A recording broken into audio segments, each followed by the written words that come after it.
Pois é, Diego, essa questão, ela nasceu, não é de hoje, né? O PL tem esse problema de origem. Ele foi composto metade por bolsonaristas, deputados bastante ideológicos, por muitos votos, e um pouco mais na metade, na verdade, por políticos ligados ao presidente do PL, o Valdemar Costa Filho, aliás, Valdemar Costa Neto, gente mais pragmática, políticos mais antigos e mais alinhados com essa old school, né, a velha escola, que é a velha escola do Valdemar. Então, volta e meia, esse conflito aparece. Agora, o mais grave que surgiu recentemente foi essa tentativa, esse desejo do príncipe, né, o deputado conhecido como príncipe, o Luiz Felipe Orleans de Bragança, de querer disputar a Câmara. Isso fez um grande estrago lá dentro e ele foi apoiado nesse desejo, o príncipe, por outros deputados também bolsonaristas. Só que daí o presidente Valdemar, que tinha um acordo com o Lira, não gostou e teve que falar grosso, falou grosso e disse que caso o príncipe insistisse, ele seria expulso do partido e também seriam expulsos do partido quem apoiasse essa candidatura do príncipe à presidência da Câmara, que ele, Valdemar, não apoiava. Então, isso desatou, ou seja, fez de novo emergir as diferenças entre essa ala bolsonarista e essa ala, digamos, valdemarista, né? Mas são muitas as questões. Por exemplo, existe um desejo do presidente Valdemar Costa Neto de ficar na divisão de cargos da mesa com a relatoria do orçamento. Por quê? Porque o que o Valdemar Costa Neto quer é fazer um monte de prefeituras na eleição municipal de 2024. E é claro que um cargo poderoso como esse, a relatoria do orçamento, que é quem define para onde vai o dinheiro, para onde os deputados e senadores vão encaminhar o dinheiro, isso é de alto valor para quem quer fazer muitas prefeituras em 2024. Então, Diego, para resumir, eu diria o seguinte, que esses embates aconteceram desde o começo, continuam acontecendo e vão acontecer. Quem tem mais força, os bolsonaristas ou os valdemaristas? Bom, é verdade que, por um lado, os bolsonaristas têm muitos votos, os bolsonaristas têm muita desenvoltura nas redes e são muito mais populares do que os deputados valdemaristas. Por outro lado, Diego, eles também são minoria, são 40 e poucos, o PL tem 99, quase 100 deputados, né? Então eles são minoria, são uma minoria barulhenta, mas são uma minoria. E tem uma questão que é fundamental e isso reforça o lado do Valdemar. A questão fundamental, Diego, é a seguinte, o fundo partidário. O fundo partidário é constituído no momento em que um partido elege a sua bancada. Então tem 99 deputados, ok, então o fundo partidário será proporcional a esses 99 deputados eleitos. Agora, se mais tarde esses deputados resolvem sair do partido ou são saídos do partido, isso não altera em nada esse grande volume de dinheiro que o PL conquistou de fundo partidário graças à eleição de 99 deputados. Então, se eles saírem a essa altura, para o Valdemar e para o caixa do PL não vai fazer diferença. Essa é a grande força que o Valdemar tem em relação aos bolsonaristas hoje, Diego. Pode ter um custo, né? Pode ter um custo político, a gente vai saber, porque assim, o custo que pode ter não é no Congresso. Assim, eu acho que o Congresso não vai ter, o presidente Lula não vai ter entraves no Congresso, na Câmara, no Senado, por conta desse embate com o Campos Neto. Acho que o que ele pode ter de problema são críticas vindas do tal mercado. Mas a gente sabe que o mercado já não tem boa vontade com o Lula mesmo, né?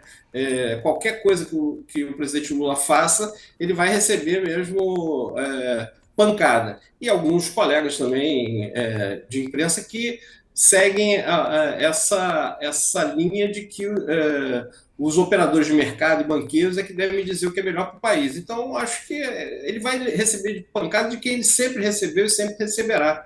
Acho que o custo talvez não seja tão alto quanto se diz, Diego.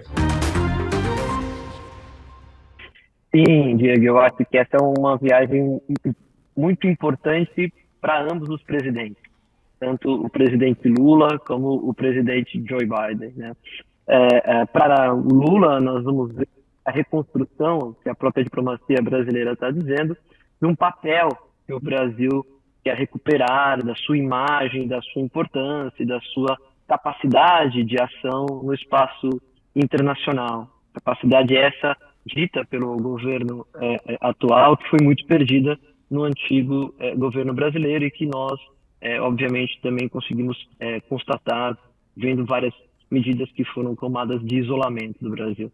Mas é uma viagem também muito importante para Joe Biden, né? Ela mostra uma predisposição do Brasil de aproximar-se efetivamente de um dos seus parceiros mais longevos, os Estados Unidos, parceiro esse que, apesar da viagem ser agora, já manteve contatos com o nosso atual presidente 2 vezes, foi enfático em condenar os atos do 8 de janeiro, reforçando a luta pela democracia que esse governo representou ao ser eleito, e obviamente também trazendo um benefício de ter a parceria do Brasil, a possibilidade de diálogo mais próximo com o Brasil, em relação à sua dinâmica de poder com a China. Então uma viagem que tem muitos significados. Ela tem dezenas de demandas das quais o Brasil vai colocar na mesa, mas ela tem muitos significados simbólicos que vão fortalecer tanto o presidente Lula internamente, mas que vão fortalecer uma agenda internacional que a gente vai seguir aí no curto e médio prazo, chegando até a própria eleição para a presidência dos Estados Unidos daqui a 2 anos. Verdade, professora. E aí, é claro que há uma comitiva toda formada, não é? Além do presidente Lula, viaja com ele uma equipe de ministros, entre eles a ministra Aniele Franco, vai discutir a questão racial, né? Que teve tão aí, digamos assim, escanteada no último governo, tanto no último governo brasileiro como no governo Trump nos Estados Unidos, não é? Políticas de combate ao racismo, a própria primeira-dama, a Janja, vai também participar, tem uma agenda própria também nesses encontros, e é claro que também o presidente Lula com uma agenda de encontros importantes, é claro, o mais importante deles com o presidente norte-americano Joe Biden. Parece que estava tendo algum problema na imagem da professora, mas já normalizou. Professora, esses encontros todos, né, quer dizer, as minorias, né, a atenção às minorias, me parece que é uma peça central também desse encontro. Sim, Diego. A pauta que o Ministério das Relações Exteriores do Brasil, junto com o governo norte-americano, divulgou do que serão as conversas entre os dois presidentes, que vão falar de meio ambiente, vão falar de direitos humanos, tocando na questão racial e também indígena, e falar de democracia, ela traz um componente que coloca a questão racial no centro do debate para fortalecimento da democracia.